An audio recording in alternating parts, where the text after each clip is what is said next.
Welcome to another installment of Spring Tips. In this installment, we're going to look at Spring Tool Suite 4. Now, there's a lot of new features in Spring Tool Suite 4, and we're going to focus on just a few of them. We're going to launch the project here. Now, keep in mind, this is a new release. It's not GA yet. The final release will be sometime next year. I hope in the first half or so of next year. So there's a lot of great things already here, and we can look forward to a lot more as we march towards the final release. So I've opened up Spring Tool Suite 4 here, and we're going to create a new project. As usual, we're going to create a brand new project. Give it a second here to stabilize. Here we go. Now, new starter project. Good. And we're going to create a new project, just a regular old Maven and Java project. Hit next. I'll use the web support. I'll use H2. I'll use the configuration properties support. And we'll use DevTools for live reloading. And we'll use, what else do we want to use? I guess that's it. H2, web support, JPA, that'll be fine. Actually, we don't need JPA. We don't need H2 in this case. It's a very simple example. And that, I think, is enough. We want actuator, of course, for observability and for operational concerns. We'll add that as well. And we're going to hit next, and that'll generate a new project that we'll then bring into our IDE. So again, this is very convenient. We could have gone to start.spring.io and then downloaded the zip file and then unzipped it and then went to file, import, and chosen Maven and then chosen the project. But this is far simpler.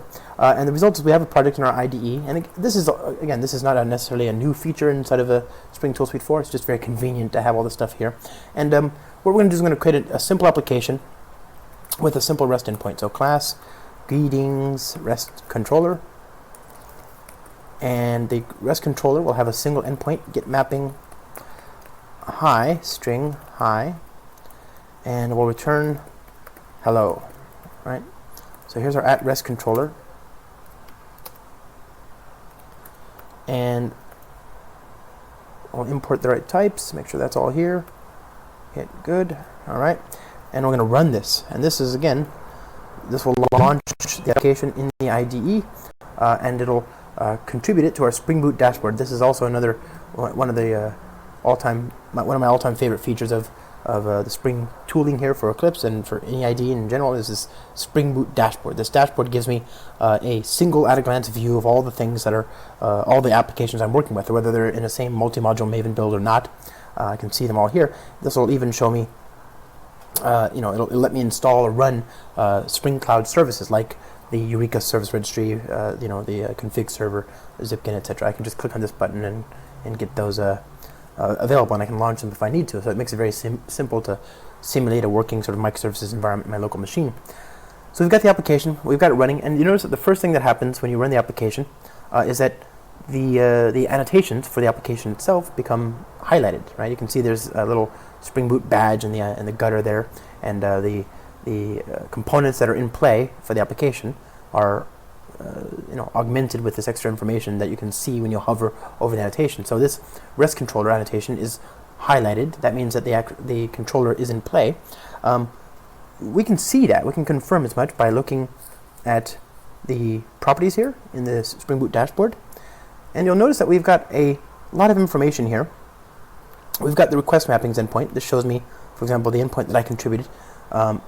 This is static analysis. So this is actually information that's being drawn from the source code of the application itself at design time. Right? There's not necessarily any runtime contingent yet. There is this beans endpoint though, and this beans endpoint is thoroughly and completely based on runtime information. It's based on information that we're getting from the actuator that we're then able to surface here. So if I go to the search field here, I can see that I've got a greetings REST controller. It lives in this code page. It has no dependencies right now, and it's not injected into anything. So that information is being provided at runtime. If you mouse over all of this, you can see what process this endpoint is running in, and you can see where to go to actually hit that endpoint. That again is information that we're getting at runtime, not at compile time. So you'll see that one big feature here in Spring Tool Suite is that we're doing a lot more to augment your experience while while working with the code at runtime, and that's a very, very useful thing to do. I think it provides a lot of information that you couldn't reasonably expect to mine from the source code alone, and otherwise you'd have to create a complete model of what Spring Boot itself is doing, right? And that gets to the next thing that I really like about this is that they've moved aside some of the tooling that was designed to support more static, deterministic sort of XML-based Spring Boot applications. It's still installable if you want as an extra thing, but it's nice that it's not here by default because you don't get any false positives. One thing that I struggle with in any IDE, especially the more modern IDEs like Eclipse and you know, the IntelliJ support and Neppings and so on, is that they're trying to model all of what Spring is trying to do, and they create this feedback, this validation in the code itself. But most of the time, it's a false positive. There's errors there that just simply aren't so. The code runs just fine, it compiles just fine, and you end up having to disable all that. Here, we don't have any of that. We have just working code. It's green, it's clean, it works, and I'm not being hounded by all these errors and quick fixes that don't really apply. So that's very, very nice.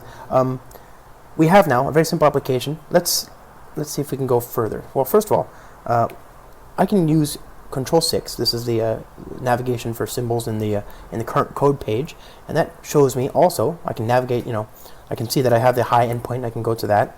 If I hit Control-6 again, I am, you know, I can hit it again while I'm engaged. So I hit Control-6, then hit Control-6 again, and that shows me the navigation options for the current workspace as opposed to just the current code page. In this case, since I've only got one code page and they're on the same file, they are basically one and the same, but it is nice to know you've got these options. Another thing that's really convenient here is when you navigate these different annotations, you can see what they're composed of. So the Spring Boot application is itself a Spring Boot configuration, which is itself a configuration, which is itself a component, right? You can see that REST controller is in turn a controller and a component. So all this stuff, you know, this is the composed annotation, composed meta annotation that Spring sees at runtime. That's what leads to Spring honoring, you know, certain contracts or certain obligations, right? It knows that REST controller is both a controller and a component, or rather, a controller is a component. So it knows all that and it's able to do certain things for us. But if you're staring at the code, it may not be immediately intuitive that this is working because it is itself a stereotype annotation. So to get that feedback here is super convenient. Now, we did Control-6 twice. If we do it, if we then do / in the Control-6 navigation option, we get runtime information. So what you just saw there before was static analysis, but here we get runtime information. We get information about which endpoints are exposed in the application. And if we click on one, for example, it opens up the web browser and shows me the endpoint, right? So that's very, very convenient. Now, I've got a simple example here. I've got a simple endpoint. Let's I want to parameterize this. I want to create a property that I can then contribute to the REST controller. So let's open up the application.properties file. This is the default place to find configuration for Spring Boot applications. And so we're going to create a new greetings name property, right? So we're going to say greetings name equals world. Now, notice that first of all, I've got DevTools running in the background, so it's just live reloading every single time I hit save on anything. It's giving me analysis. It's showing me that this property doesn't exist. It's not in any of the configuration property metadata in the entire class path. So it knows that this isn't, there's no configuration properties POJO that has this property in it. It's still valid, so it's yellow, not red, but it's still, it's trying to give us a clue that we can do better. So let's see if we can fix things here. Greetings properties, and we'll make this a configuration properties. Greetings private string name, and we'll use control-1 and generate some getters and setters, and we'll enable configuration properties. So enable configuration properties, greetings properties dot class, and we open up this property file, and there it is. Now, if you go back to application.properties, it's immediately aware of the fact that we've now fixed it. It can give us hover information and so on, and that's in line with what it does for everything else. If you do server.port equals 8010, for example, you'll see that it knows what port it is. It knows where, it knows the documentation for that, etc. It gives us a lot of feedback in the tool immediately, right? So now I've got this REST controller. We can see that the REST controller is not used. If you scroll down here, you can show it's running in this process, and it's not injected into anything else, right? If you go to our REST controller, let's inject now the greetings properties. So greetings properties, GP, and we're going to generate a constructor here using the field. All right. Good. So there's that. And when I do that, I'm going to say hello this.gp.getName. And I'll restart the endpoint. And now as soon as I do that,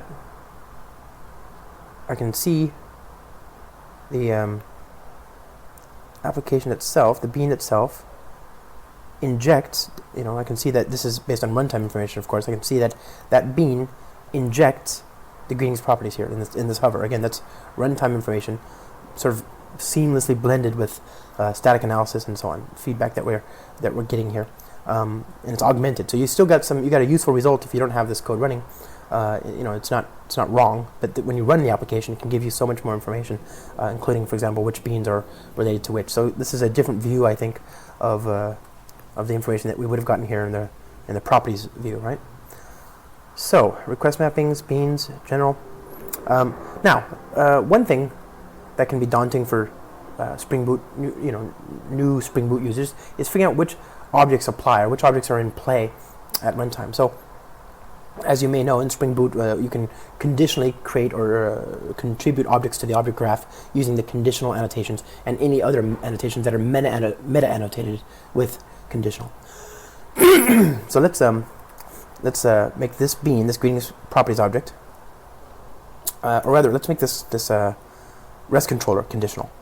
So we're going to make this conditional. We're going to say conditional on, class. So if the class java.lang.string is on the class path, then this bean will be registered. It'll be contributed. So you can see that it's highlighted.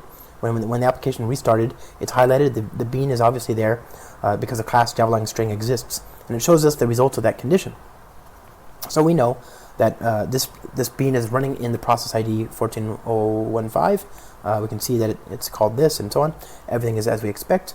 If we change this condition again to name equals java lang foo, of course that doesn't exist, we'll restart, and now you can see that bean, the REST controller, is no longer highlighted, right? It's showing that this bean is not present at runtime. And then we can confirm that again by going to control 6 / and looking for hi, right? Hi doesn't exist anymore. It's not in the runtime graph. So you can runtime feedback, this analysis of what's happening and what's actually in play. This can make it very easy to debug things, for example. So let's say if I remove this, comment that out, it'll restart itself, and everything will be back to as we expect. Now I've got an application here. I want to move this application to the cloud. So what I'm going to do is I'm going to go to my file system here, and I'll create a new file, and the file will be a Cloud Foundry manifest.yaml, right? So manifest.yaml, and the Cloud Foundry manifest is a very simple document. It doesn't have to have all that much. You can give it a name, for example, and so I'll just call this STS Live demo, okay? And you can do all sorts of other things here. You can see that there's tooling here that supports this manifest file. So this is a YAML, right? It's a YAML file, but it's also a Cloud Foundry manifest, and there's a particular set of things you can put in this file. And so this is actually supported by tooling that we have here in Spring Tool Suite. So we could specify everything else here, for example, memory and all that stuff. But for our purposes, it suffices to leave it as it is, so we'll leave that there. And then we can actually now deploy this to Cloud Foundry. So I'm going to do just that. I'll add Cloud Foundry as a target. I'll log in. I'll say Starbucks man. All right, and we'll hit select space.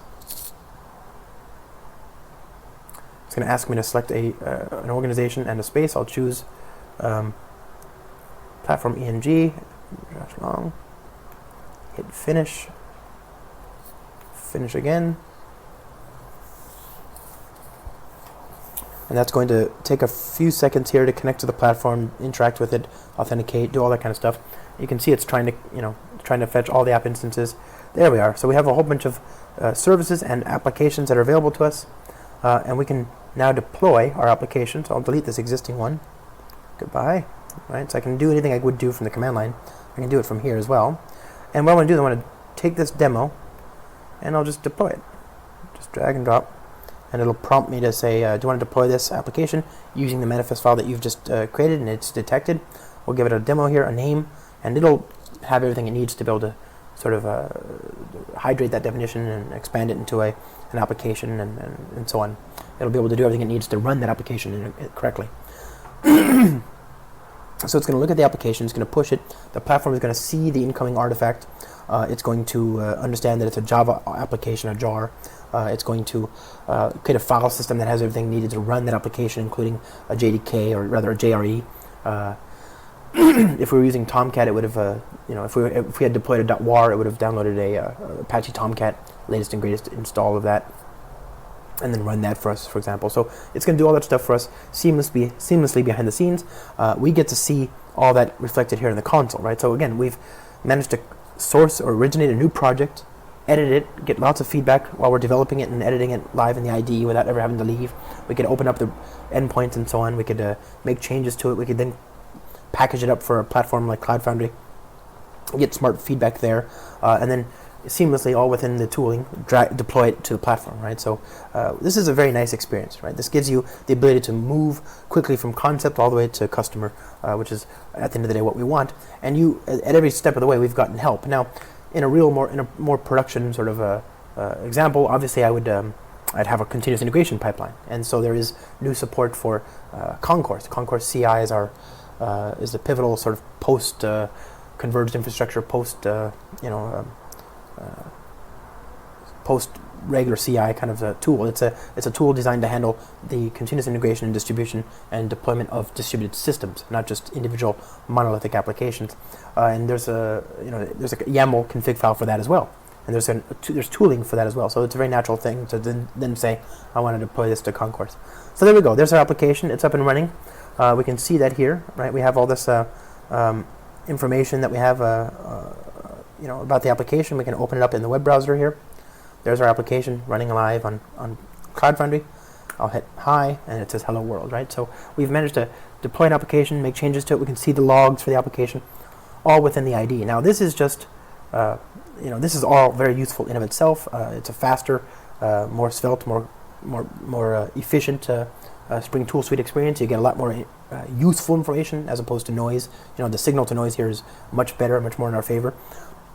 And if that were all, that would be a very interesting, very, very powerful release, and I'm certainly happy I upgraded. But there's one thing we haven't really talked about, which is that all the tooling that we've looked at here so far, the improved runtime metadata, the analysis that it's giving you, the insight for the support for Cloud Foundry, the manifest for Concourse, all of that stuff is based on something called a language server, which is a protocol that originated in Microsoft's Visual Studio Code open source project.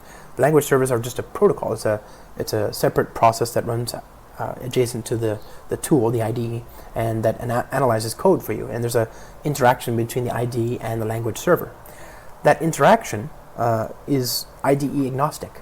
And so while it started with Visual Studio Code, other IDEs have started to implement that. So Spring Tool Suite is now using those language servers, but those language servers are also available for other IDEs. Also, you can use it in Visual Studio Code, you can use it in Spring Tool Suite, you can use it in Atom, and I hear, from what I saw, there's people looking at implementing it for Emacs. I mean, the sky's the limit, really. So right now there's Visual Studio Code and Atom, and obviously the Spring Tool Suite support. So let's look at the same project that we just created inside of Visual Studio Code. So I'm going to go to this project. This is the same one that we were just in, right? So if we go here, you can see it says home JLong documents STS4 demo. There. Go here, home JLong documents STS4 demo. I'm going to run the application. I'll hit code. Now remember, the language server is a separate process. It's a thing that's running independent of any particular tool.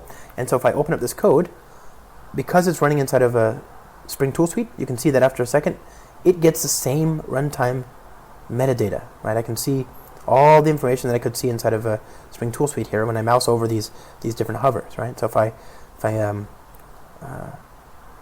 mouse over, I get the same information. I can navigate using Control P, and that allows me to look at different code pages, for example. If I do it'll show me static analysis. It'll show me, for example, the annotations, just as we saw before, that REST controller is composed of controller and component. It'll show me the statically analyzed high endpoint as well, right? So I get all that just like I did before. There's also Control T, and Control T, if I do / hashtag // I can see the runtime augmented view of all the endpoints just as before as well. So I can click on that, and it opens up the browser, showing me the endpoint that is running right now. Now, of course, in this case, I've run the application in Spring Tool Suite. So let's go ahead and shut that down here, and then just return here, and you'll appreciate also that you can run things inside of VS Code, right? So if I hit run, and it'll create a run configuration. And the first time it does that, it creates a configuration, but it doesn't necessarily launch it, so you have to do F5 again in this case. And there we go. So now it's going to actually launch the application inside of Visual Studio Code. We're using the same debugger that's that Microsoft contributed to Visual Studio Code, the same machinery. So all that is working. It's a very, very sophisticated debugger, right?